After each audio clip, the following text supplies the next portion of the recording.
Bismillahirrahmanirrahim. Assalamu alaikum class 8th. Students, in the last video we completed question number 2 to question number 6 of review exercise 6. Now in this video we are going to start question number 7. Eliminate x by substitution method from the following equations. हमारे पास given equation में से हमने x को eliminate करना है by substitution method. So the given equations are ax minus b is equal to 0 and cx square plus mx is equal to 0. So first step हमारा क्या होता है कि हम इन्हें नेम दे देते हैं equation number 1 and equation number 2. और सब्स्टिट्यूशन मेथड में हम लोग क्या कर लेते हैं, किसी एक इक्वेशन में से x की वैल्यू फाइंड आउट करके सेकेंड इक्वेशन में पुट कर लेते हैं. So from equation number 1 we have मसाबात एक में से हम x को फाइंड आउट कर सकते हैं. सो हमारे पास ax एज इट इज़ आ जाएगा. ये माइनस b है तो 0 के साथ जाके प्लस हो जाएगा और 0 प्लस b हमारे पास b आ जाएगा. So ax is equal to b. Further हम क्या कर सकते हैं, ये ax के साथ मल्टीप्लाई हो रहा है, ऑपोजिट साइड पे जाके डिवाइड हो जाएगा. आपके पास क्या आ गया, x is equal to b over a आ गया. So by putting the value of x in equation number 2 we get x की कीमत मसावा 2 में दर्ज करने से क्या आ जाएगा, x की जगह हम क्या पुट कर लेंगे, b ओवर a पुट कर लेते हैं. सो स्टूडेंट्स हमारे पास क्या आ जाएगा, c as it is. x की जगह पे क्या पुट करने जा रहे हैं, b ओवर a का स्केयर आ जाएगा. x का स्केयर है तो यहाँ पे भी स्केयर आ जाएगा, plus m as it is और x की जगह पे क्या आ जाएगा, b over a is equal to 0. Next हम यहाँ पे स्केयर ओपन कर लेते हैं. तो स्केयर ओपन करने से हमारे पास क्या आ जाएगा, c एज इट इज़. तो यहाँ पे b square over a square plus, अब नेक्स्ट हमारे पास ये मल्टीप्लाई हो रहा है तो एम बी के साथ मल्टीप्लाई होकर एम बी और divided by A as it is आ गया इज इक्वल टू 0. नेक्स्ट हमारे पास अगेन से ये सी बी स्केयर के साथ मल्टीप्लाई होकर c B square over A square plus M B over a is equal to 0 आ गया. नेक्स्ट स्टेप पे हम क्या कर लेते हैं कि ए स्केयर को इस इक्वेशन से मल्टीप्लाई कर लेते हैं. तो हमने क्या करना है, ए स्केयर को मल्टीप्लाई करना है तो सी बी स्केयर ओवर ए square plus M B over ए.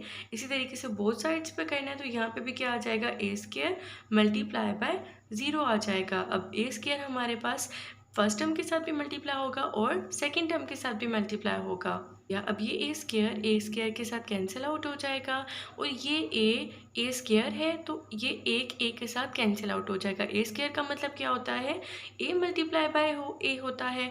सो ये वाला एक ए इस ए के साथ कैंसिल आउट होके आपके पास सिंगल ए आ जाएगा. सो आपके पास रिमेनिंग क्या बच गया, c B square plus a m b is equal to 0. और फर्दर हम इसे किस तरीके से लिख सकते हैं, C B square as it is आ गया प्लस एम ए बी, हमने ए को बाद में लिख लिया और एम को पहले लिख लिया. So this is the required relation, यानी ये वो मतलूबा ताल्लुक है जिसमें से हमने एक्स को एलिमिनेट कर लिया. So students, in the same way you can do the second part of question number 7. इसी तरीके से क्वेश्चन नंबर 8 हमारे पास क्या है, हमने एलिमिनेट करना है एक्स को by using the formula.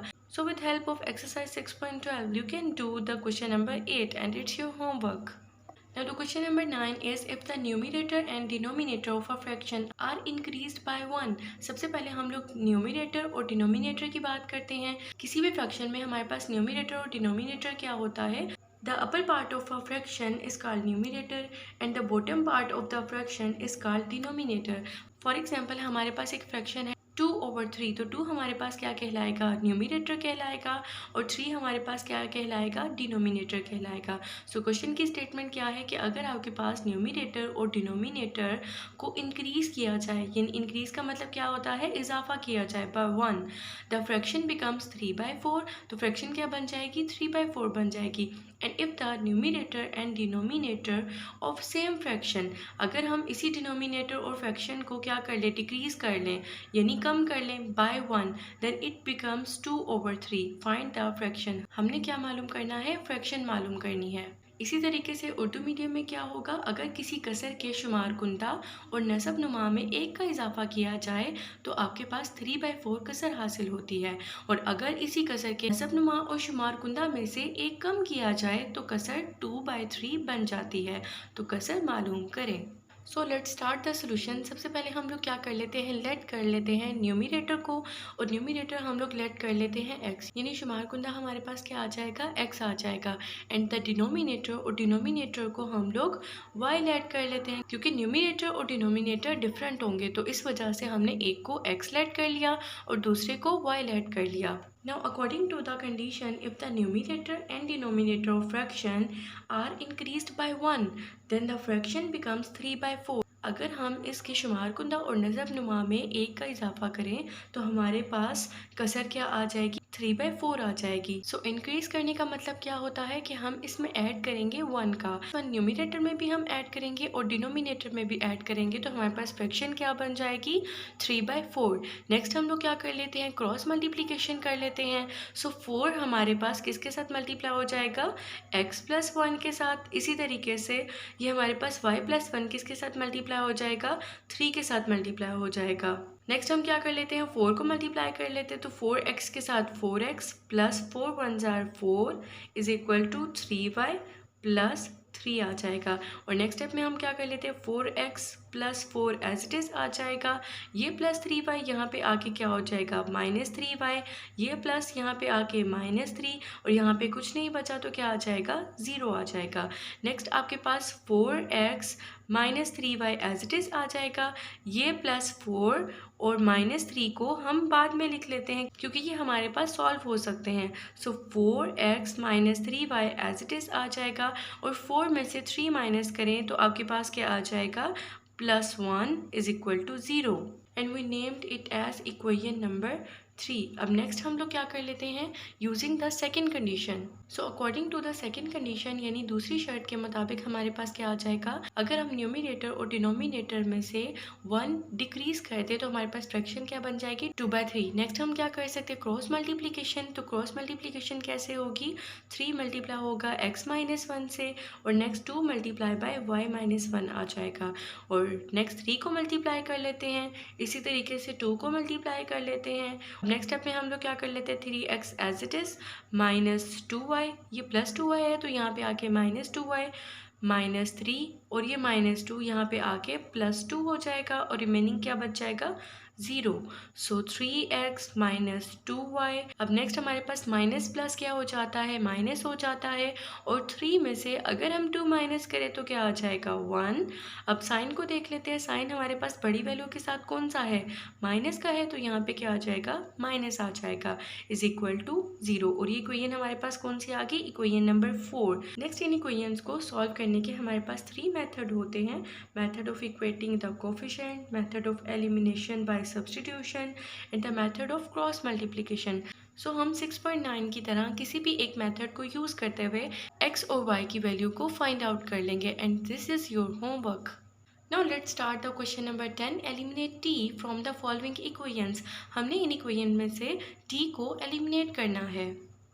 Now let's start the part 1. Part 1 में हमारे पास इक्वेशंस गिवन है। सो पहले स्टेप हमारे पास क्या होता है, हम इन्हें इक्वेशन नंबर 1 और 2 का नेम दे देते हैं। जब इस तरीके से हमारे पास इक्वेशंस गिवन होंगी तो हम क्या करेंगे, इन 2 इक्वेशंस का स्क्वायर ले लेंगे। So by taking square of both sides of equation 1 we have मसावात एक के तरफेन मुरब्बा लेने से क्या आ जाएगा, x का स्क्वायर, इसी तरीके से 1 + t square over 1 - t square का होल स्क्वायर आ जाएगा।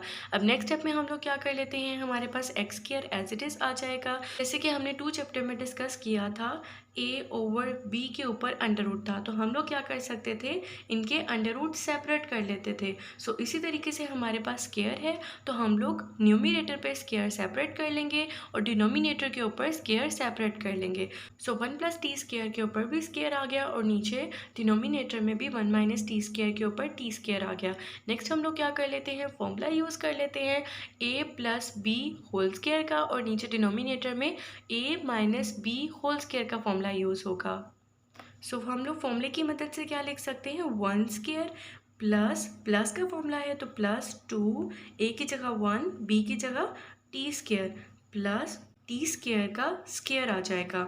इसी तरीके से हमने डिनोमिनेटर पे भी फॉर्मूला अप्लाई कर लिया। नेक्स्ट हमारे पास 1 का स्क्वायर क्या आ जाता है, 1 plus as it is 2 1s are 2, और 2 आगे से t स्क्वायर के साथ मल्टीप्लाई होके क्या आ जाएगा, 2t square plus as it is t square के ऊपर होल स्केयर है तो पावर्स क्या हो जाती है, मल्टीप्लाई। तो 2 को 2 से मल्टीप्लाई किया जाए तो क्या आ जाएगा, 4। इसी तरीके से डिनोमिनेटर में भी 1 का स्केयर आ जाएगा, 1 minus 2t square plus t की पावर 4, और हम इसे इक्वेशन नंबर 3 का नेम दे देते हैं।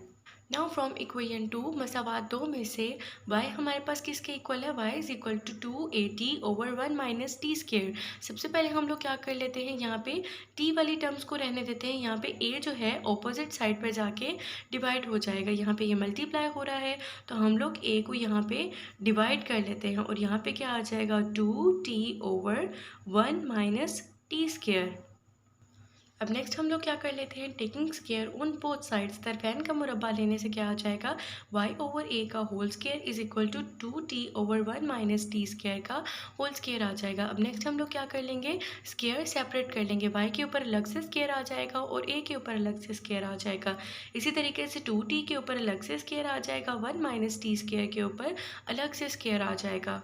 सो हमने स्केयर को सेपरेट कर लिया। नेक्स्ट हमारे पास Y square over A square as it is आ गया इज इक्वल टू, अब नेक्स्ट यहाँ पे हम लोग फॉर्मूला नहीं यूज़ करेंगे क्योंकि इनके दरमियान प्लस या माइनस नहीं है, 2 और t मल्टीप्लाई हो रहे हैं, तो यहाँ पे हम लोग इनके स्केयर सेपरेट कर लेते हैं। 2 का स्केयर हमारे पास क्या होता है, 2 2s are 4, और t का स्केयर क्या आ जाएगा, t का स्केयर, और डिनोमिनेटर में हम लोग फॉर्मूला यूज़ करेंगे, और फॉर्मूला कैसे आ जाएगा, 1 का स्केयर माइनस 2 1 टी स्केयर, और लास्ट पे क्या आ जाएगा, टी स्केयर का स्केयर आ गया। नेक्स्ट हमारे पास 4t square as it is आ गया, और डिनोमिनेटर में क्या आ जाएगा, 1 minus 2t square plus t की पावर 4 आ गया, और इसे हम इक्वेशन नंबर 4 का नेम देंगे। Students, now we subtracting equation number 4 from equation number 3. We have, पहले हम क्या लिखेंगे, equation number 3, देन हम लोग क्या लिखेंगे, equation number 4।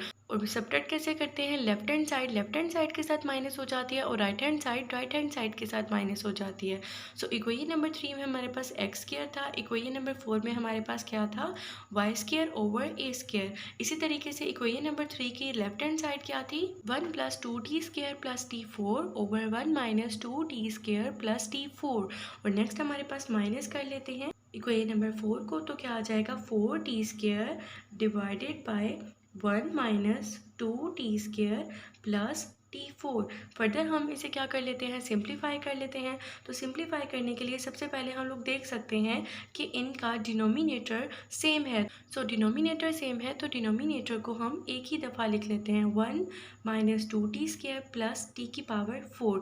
और जब हमारे पास डिनोमिनेटर सेम होते हैं तो न्यूमिनेटर को हम एज इट इज़ लिख लेते हैं, 1 plus 2t square plus t की पावर 4 माइनस 4t स्क्वायर। अब नेक्स्ट हमारे पास वो टर्म सॉल्व हो सकती हैं जिनके वेरिएबल सेम है, जैसे कि यहाँ पे t स्क्वायर है और यहाँ पे भी t स्क्वायर है। सो डिनोमिनेटर हमारे पास एज इट इज़ आ जाएगा, और न्यूमिनेटर में 1 प्लस t4 अगर हम एज इट इज़ लिख लें, और नेक्स्ट प्लस 2 माइनस 4 क्या हो जाएंगे, माइनस हो जाएंगे, और 4 में से अगर हम 2 माइनस करें तो क्या आ जाएगा, 2t स्क्वायर, और बड़ी वैल्यू क्या है 4, और 4 के साथ कौन सा साइन है, माइनस का, तो यहाँ पे भी क्या आ जाएगा, माइनस आ जाएगा। नेक्स्ट फर्दर हम अगर एक और स्टेप करें तो क्या कर सकते हैं, 1 minus 2t square plus t4 को हमने बाद में लिख लिया, और डिनोमिनेटर में क्या आ गया, 1 minus 2t square plus t4 आ गया। स्टूडेंट्स हम देख सकते हैं कि हमारे पास न्यूमिनेटर और डिनोमिनेटर सेम है, तो ये हमारे पास कैंसिल आउट होके क्या आ जाएगा, जस्ट 1 आ जाएगा। और लेफ्ट हैंड साइड पे हमारे पास क्या आ गया, X square minus Y square over A square आ गया। सो स्टूडेंट्स इस तरीके से हमने t को एलिमिनेट कर लिया। So this is the required relation, यानी ये मतलूबा ताल्लुक है। So students, in the same way you can do the second part of question number 10. That's all for today. Allah Hafiz.